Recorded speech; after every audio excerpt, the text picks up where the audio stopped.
Hello मित्रों, आप लोगों का एक बार फिर से मेरे YouTube चैनल मैं तो वैकेंसी इन्फॉर्मेशन में आप सभी मित्रों का दिल की गहराई से हार्दिक स्वागत है। मित्रों, आज मैं आप लोगों के लिए एक नया वीडियो लेके आया हूं जो सेंट्रल रिजर्व पुलिस फोर्स यानी CI सब के पद के बारे में है। उसके बारे में हम लोग आज बात करेंगे मित्रों। जो वैकेंसी आई है मित्रों, चलिए हम बात करते हैं इस वैकेंसी के बारे में। तो हम स्क्रॉल डाउन, ये होम पेज है। होम पेज का मैं आप लोगों को लिंक डिस्क्रिप्शन बॉक्स में दे दूंगा, आप वहाँ से जाकर डायरेक्ट इसे ओपन कर सकते हैं या फिर हमारे वीडियो के माध्यम से सारी जानकारी प्राप्त कर सकते हैं। चलिए मित्रों, आगे बढ़ते हैं वीडियो में। तो जैसे मैं स्क्रॉल डाउन करके नीचे आता हूँ तो आप लोगों को एक यहाँ पे ये दिखेगा रिक्वायरमेंट का ये टैब है। इस पर हम व्यू ऑल वाले ऑप्शन पे क्लिक करेंगे तो एक नया टैब ओपन हो के आएगा आपके सामने इस तरह से, सेंट्रल रिजर्व पुलिस फोर्स का रिक्वायरमेंट। और रिक्वायरमेंट इंस्ट्रक्शन पे आप क्लिक करोगे यहाँ पे तो आपके सामने फिर से एक नया टैब इसी में ओपन हो के होगा। तो जिस तरह से ओपन होता है फिर वहाँ पे आपको इस तरह से नीचे सारे डिटेल्स दिए गए हैं, जैसे रिक्वायरमेंट इंस्ट्रक्शंस है और फिर डेट्स है, फिर इंस्ट्रक्शन सर्किल रूल्स एंड इस तरह से इंफॉर्मेशन है। यहाँ पे डेट वाइज दिया है और यहाँ पे जो है कि जो है कि RR sub inspector staff nurse और इंस्पेक्टर D9 और इस तरह से रेडियोग्राफर।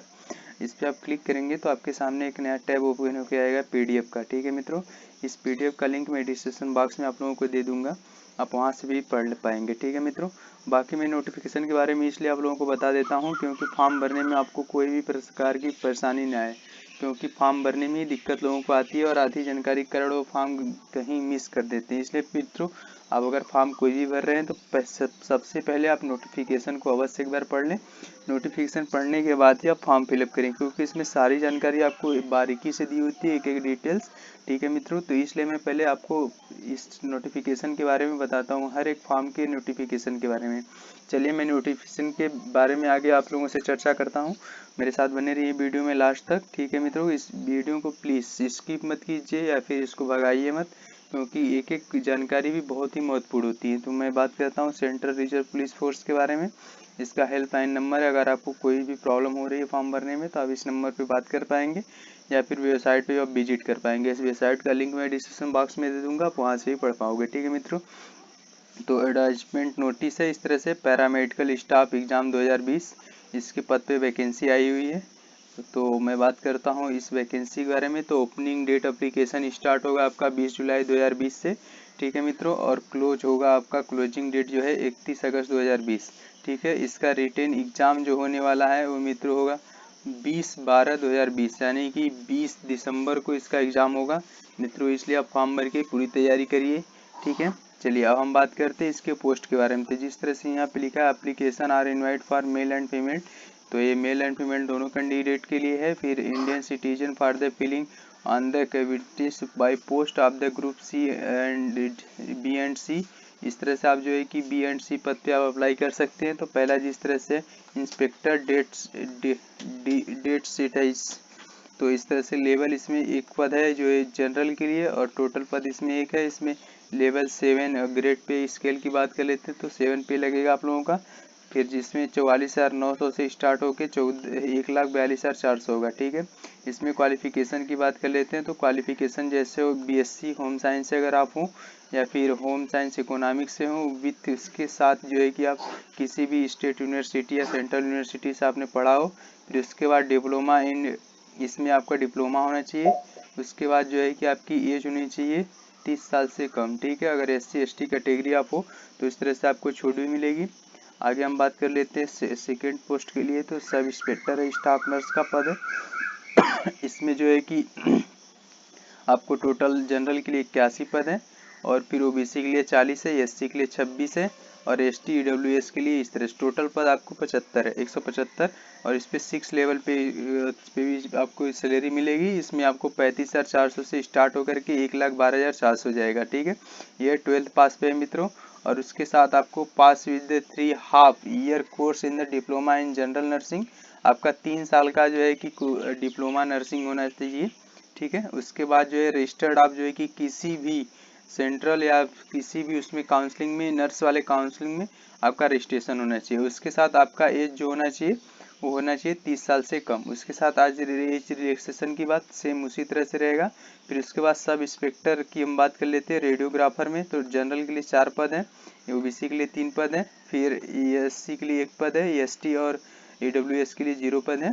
फिर इसमें 8 पद टोटल है और इसमें 6 लेवल पे आपको स्टार्ट होगा 34,400 से 1,12,400 तक, ठीक है। और इसमें जो है इंटर के पोस्ट पे है, इंटर आप क्वालिफाइड हो, उसके साथ ही जो है कि 2 इयर्स का जो है कि आपके पास रेडियोग्राफी के बारे में आपके पास वो सर्टिफिकेट होना चाहिए। आपकी एज जो होनी चाहिए वो 30 साल होनी चाहिए, ठीक है। अब हम आगे बात करते हैं 4th पोस्ट के लिए। तो ऐसे 4th पोस्ट है assistant sub inspector pharmacist. Pharmacist के पद पे है, इसमें आपको टोटल 35 पद है। जनरल के लिए, ओबीसी के लिए 17 पद है और एससी एसटी के लिए इस तरह से कुल 30 पद है। टोटल पद इसमें 84 है, ठीक है। इसमें आप पहले तो 12 पास होने चाहिए। उसके बाद 2 ईयर डिप्लोमा इन फार्मासिस्ट, यानी कि 2 इयर्स का आपके पास जो है कि डिप्लोमा होना चाहिए और फार्मेसी में। फिर सेल्फ भी काउंसलिंग, मतलब कि किसी भी फार्मासिस्ट अंडर फार्मासिस्ट के अंदर आपको रजिस्ट्रेशन होना चाहिए। उसके बाद आपकी एज जो होनी चाहिए वो 20 से 25 साल के अंदर होनी चाहिए। उसके बाद अगर आप ओबीसी एससी है, अगर आप ओबीसी है तो 3 साल का, एससी एसटी हो तो आपको 5 साल का एज रिलैक्सेशन मिलेगा, ठीक है मित्रों। उसके बाद हम बात कर लेते हैं नेक्स्ट पद के बारे में। तो जैसे असिस्टेंट सब इंस्पेक्टर के, इसमें फिजियोथेरेपिस्ट और इसमें जो जनरल के लिए 2 पद है, ओबीसी के लिए 0 पद है। उसके बाद एससी के लिए 2 पद है, एसटी के लिए, ईडब्ल्यूएस के लिए इतना, एसटी के लिए 0 पद है, ठीक है। इसमें टोटल पद 5 है और इसमें लेवल 5 ग्रेड पे आपको मिलेगा 29,200 से 92,300, ठीक है। इसमें आप इंटर पास हो, उसके साथ आप जो बैचलर डिग्री इन फिजियोथेरेपी में आपका 3 साल का होना चाहिए बैचलर डिग्री, या फिर आप जो है कि इसके साथ किसी भी गवर्नमेंट टेक्निकल बोर्ड से आपने पढ़ा हो, ठीक है। उसके बाद आपकी एज होनी चाहिए वो 20 साल से 25 साल, ठीक। उसके बाद हम नेक्स्ट पद की बात कर लेते हैं मित्रों, छठे पद के बारे में। तो इस तरह से assistant sub inspector dental technician, इसमें जनरल के लिए 3 पद हैं और ईडब्ल्यूएस के लिए 1 पद है। बाकी के लिए कैटेगरी के लिए 0 पोस्ट है। अगर आप ओबीसी हो तो जनरल में जरूर अप्लाई करिए मित्रों, क्योंकि इसमें पद नहीं है, ठीक है। तो लेवल 5 इसमें आपको ग्रेड पे के हिसाब से मिलेगा 29,200 से स्टार्टिंग होकर के आपका मैक्सिमम जाएगा 92,300, ठीक है। इसमें आप जो है कि 10 पास हो विथ साइंस है। उसके साथ आप जो है कि 2 ईयर का डेंटल टेक्निकल में आपने का कोर्स होना चाहिए, ठीक है मित्रों। इसमें आपकी एज होनी चाहिए 25 साल से 20 साल से 25 साल, ठीक है। अब उसके बाद हम नेक्स्ट पोस्ट की बात कर लेते हैं। तो नेक्स्ट पोस्ट है assistant sub inspector library technician की। इसमें जो है कि जनरल के 28 पद है, ओबीसी के लिए 15 पोस्ट है और एससी के लिए 10 पोस्ट है, ईडब्ल्यूएस के लिए 5 और एसटी के लिए 6, ठीक है। उसके बाद आपको टोटल 64 पोस्ट है और इसमें मेट्रिकुलेशन विथ साइंस, यानी कि 10th पास होना चाहिए साइंस से। उसके बाद डिप्लोमा होना चाहिए आपका मेडिकल लाइब्रेरी एंड टेक्नोलॉजी में, ठीक है। और उसके साथ आपकी एज होनी चाहिए वो 20 साल से 25 साल होनी चाहिए, ठीक है मित्रों। आगे हम वीडियो में बढ़ते हैं। तो जैसे नेक्स्ट पोस्ट है assistant sub inspector electrography and technician. तो इसमें जो है कि 1 पोस्ट है ओनली जनरल के लिए, बाकी लेवल यही होगा और आपके साथ 10 पास होना चाहिए साइंस के साथ। उसके बाद सर्टिफिकेट इलेक्ट्रोग्राफी टेक्नोलॉजी में होनी चाहिए। उसके बाद आपकी एज होनी चाहिए 20 से 25 साल, ठीक है मित्रों। और हम बात कर लेते हैं नेक्स्ट पोस्ट के बारे में। तो नेक्स्ट पोस्ट में जैसे कि है head constable physiography and assistant nursing medical, इसमें आपको 35 साल होना चाहिए एज, ठीक है। इसके बाद आपको जो है कि क्वालिफिकेशन होने चाहिए 12 पास होने चाहिए। इसके साथ ही आपका जो है कि 2 इयर्स डिप्लोमा होना चाहिए और इसी फिजियोथेरेपी में, ठीक। उसके साथ आपका जो है कि एज होना चाहिए वो है 18 से 25 साल, ठीक है। इसमें मैक्सिमम 40 साल गवर्नमेंट सर्विस आप हो तो मैक्सिमम 40 साल भी हो सकता है, ठीक है। रिलैक्सेशन है। फिर उसके बाद हम बात कर लेते हैं, अधिकांश लोग भरेंगे head constable ANM and midwife के बारे में। तो इसमें टोटल जनरल के लिए 3 पोस्ट है और किसी पद के लिए नहीं। तो अगर एसटी ओबीसी कुछ भी हो ईडब्ल्यूएस तो आप जनरल पोस्ट के लिए अप्लाई करें, ठीक है। फॉर्म भरते समय आप जनरल कैटेगरी सेलेक्ट करेंगे, ठीक है। तो उसके बाद जो है कि इसमें 12 क्वालिफिकेशन की बात करें तो 12 पास होने चाहिए। उसके बाद आपके पास 2 इयर्स डिप्लोमा होना चाहिए नर्सिंग मेडवारी में, या फिर एनएम का आपने कोर्स किया हो, ठीक है मित्रों। इसमें आपकी एज होनी चाहिए 18 से 25 साल, ठीक।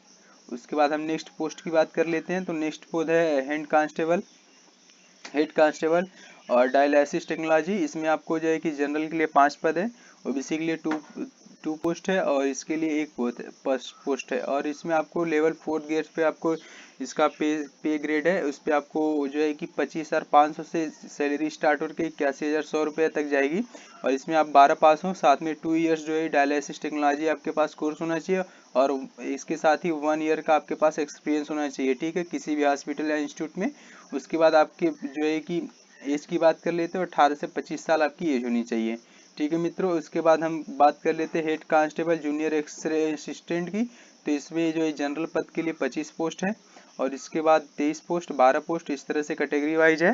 फिर इसमें जो ग्रेड पे आपको स्टार्ट होगा 25,500 से 81,000। आपके साथ पहले इसमें आपको हाई स्कूल 500 साइंस है, उसके पास आपके पास 2 इयर्स का डिप्लोमा होना चाहिए रेडियो एक्सरे में। इसके बाद आपको एज होनी चाहिए 25 से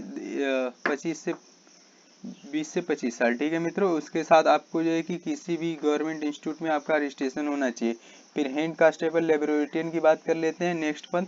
फिर मित्रों इस बारी सारी वीडियो आप जो है कि पॉज करके देख लीजिएगा, क्योंकि एक एक डिटेल्स में जानकारी से बताऊंगा तो वीडियो बहुत ही लंबा हो जाएगा, ठीक है मित्रों। आप देख लीजिए इलेक्ट्रीशियन के लिए यहाँ पर है, फिर हेड कांस्टेबल स्वेट के लिए है, ठीक है मित्रों। उसके बाद यहाँ पे देख लीजिए कांस्टेबल मर्चेंट्स के लिए है, यहाँ पे कांस्टेबल कुक के लिए है। कुक के लिए सबसे अधिक पद है मित्रों। इसमें कुक की बात कर लेते हैं थोड़ी सा। तो जैसे कुक के लिए आपके पास जो है कि 44 पोस्ट है। इसमें जो 21,700 से आपके पास 10 पास होना चाहिए, आपकी एज 18 से 23 साल होनी चाहिए। उसके साथ not be less than 1 year से कम एक्सपीरियंस आपका कुकिंग में नहीं होना चाहिए, ठीक है। उसके शुड भी मेडिकल फिट, आप उसके बाद ही आप मेडिकल फिट होने चाहिए, ठीक है मित्रों। बाकी हम छोटी मोटी सफाई कर्मी की इसमें पोस्ट भी निकली हुई है, आप देख लीजिए। बाकी इसमें धोबी की पोस्ट भी निकली हुई है, सब में एक्सपीरियंस मांगा है मित्रों। उसके बाद आपको कांस्टेबल WC के बारे में होना चाहिए, ठीक है। बाकी हाई स्कूल पे भी है, इंटर पे भी है और बाकी पोस्ट इस तरह से हैं। और बाकी हम बात कर लेते हैं नेक्स्ट और कुछ आगे। तो इस तरह से बाकी पोस्ट हो गए और इसमें हम देख लेते हैं कुछ नीचे और बाकी क्या है। तो मित्रों इसमें जो है कि पद की बात कर लेते हैं। ग्रुप बी में कौन कौन से पद आते हैं, इस तरह से ग्रुप बी के ही है। असिस्टेंट इंस्पेक्टर के जो है C वाले में आएंगे, ठीक है। मेड हैंड कांस्टेबल जो है कि इतने पद आएंगे, ठीक है। उसके बाद C वाला है तो जैसे कि मर्चिल है, कुक है, सफाई कर्मी है, स्वेड है, धोबी है, इस तरह से बाकी है। फिर इसकी जो है कि सिटीजन इंडियन सिटीजन आपको होने चाहिए। उसके बाद जो है कि एज रिलैक्सेशन, जैसे EWS वालों के लिए कोई रेजिस्ट्रेशन, SC वालों के 5 साल है, ST वालों के लिए 5 साल है और BC वालों के लिए 3 साल है। EX सर्विसमैन आप जनरल हैं तो आपको 3 साल मिलेगा, ठीक है। बाकी हम बात कर लेते हैं और नीचे। तो मित्रों जैसे कि हम बात कर लेते हैं, अगर आप जो है कि आपके पिताजी अगर CISF में है तो आपको बाकी छूट भी मिलेंगे। अगर आपकी कोई बेटी है CISF में तो आपको छूट मिलेंगे इस तरह से। तो हम आगे बात कर लेते हैं इस फॉर्म के बारे में।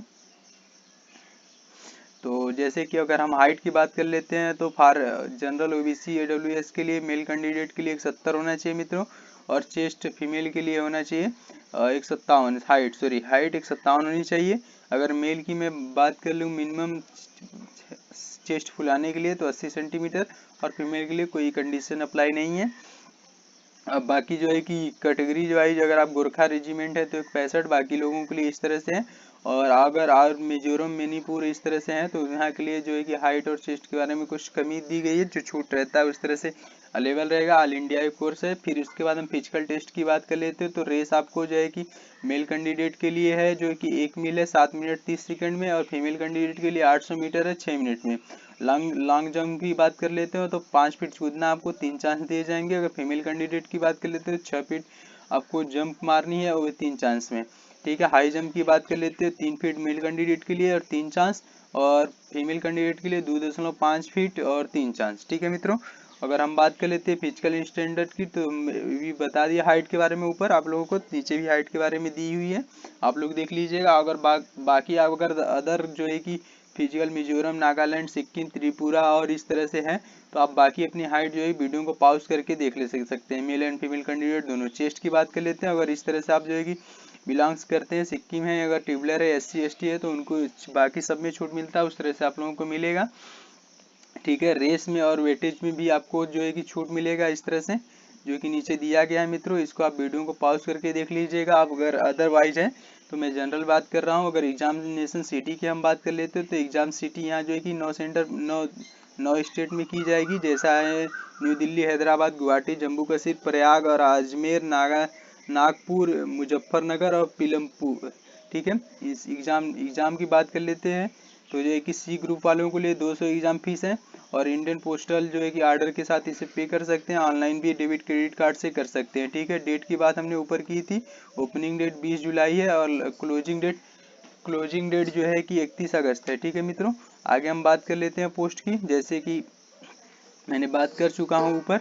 तो और आगे हम नीचे थोड़ा सा स्क्रॉल डाउन करके आते हैं। जैसे अगर आप जो है कि उस तरह से भरते हैं ऑफलाइन फॉर्म, तो इस एड्रेस पे आपको फॉर्म को सबमिट करना पड़ेगा अभी 31 अगस्त तक। ठीक है मित्रों, जैसे दिया है यहाँ DGP group centre CISF Bhopal और विलेज, इस तरह से दिया है। इस पते पे आपको सेंड करनी है अपनी एप्लीकेशन। ठीक है मित्रों, जैसे यहाँ पे लिखा है the application complete the must wrist application revived the after closing date, इतने समय तक रिजेक्टेड, इसके बाद अगर आपका फॉर्म जाएगा तो रिजेक्ट कर दिया जाएगा। ठीक है, और हम बात कर लेते हैं और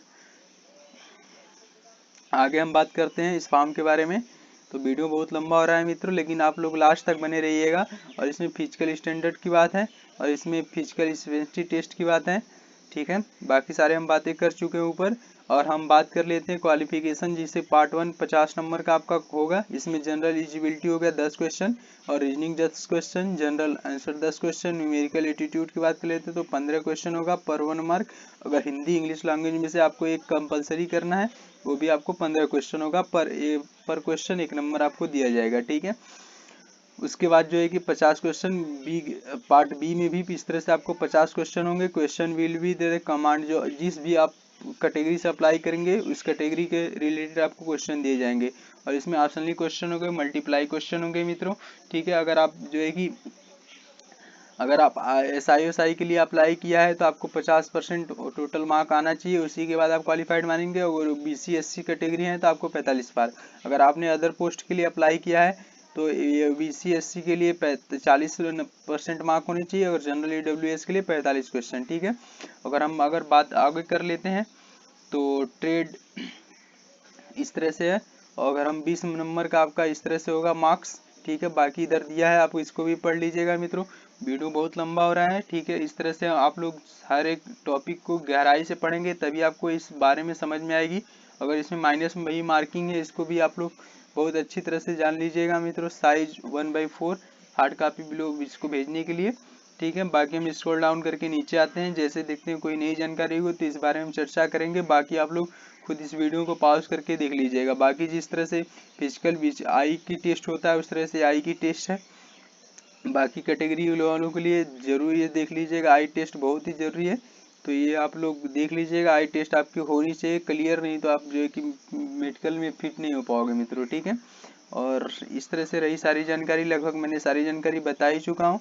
और कोई भी जानकारी, अगर कोई भी आपको दिक्कत परेशानी होता है तो आप कमेंट बॉक्स में कमेंट करके हमसे पूछ सकते हैं। अगर आप ऑफलाइन फॉर्म भरना चाहते हैं तो आपको ये जो है कि प्रोफार्मा है, आप इसमें भर करके अप्लाई कर सकते हैं। ठीक है मित्रों, अप्लाई कर सकते हैं। और इसको जो ऊपर मैंने एड्रेस बताया उस एड्रेस पे इसको आपको अपने सारे डॉक्यूमेंट सेल्फ अटेस्टेड के साथ इसको आपको भेजने आए। ठीक है, बाकी सारी जानकारी हो गई मित्रों। अगर आप SC BC कैटेगरी के हैं तो अपनी सर्टिफिकेट, बाकी सारे डॉक्यूमेंट, फोटो सिग्नेचर और 2 फोटो और एक 100 पता लिफाफा, इस तरह से 200 पता लिफाफा आपको भेजना है।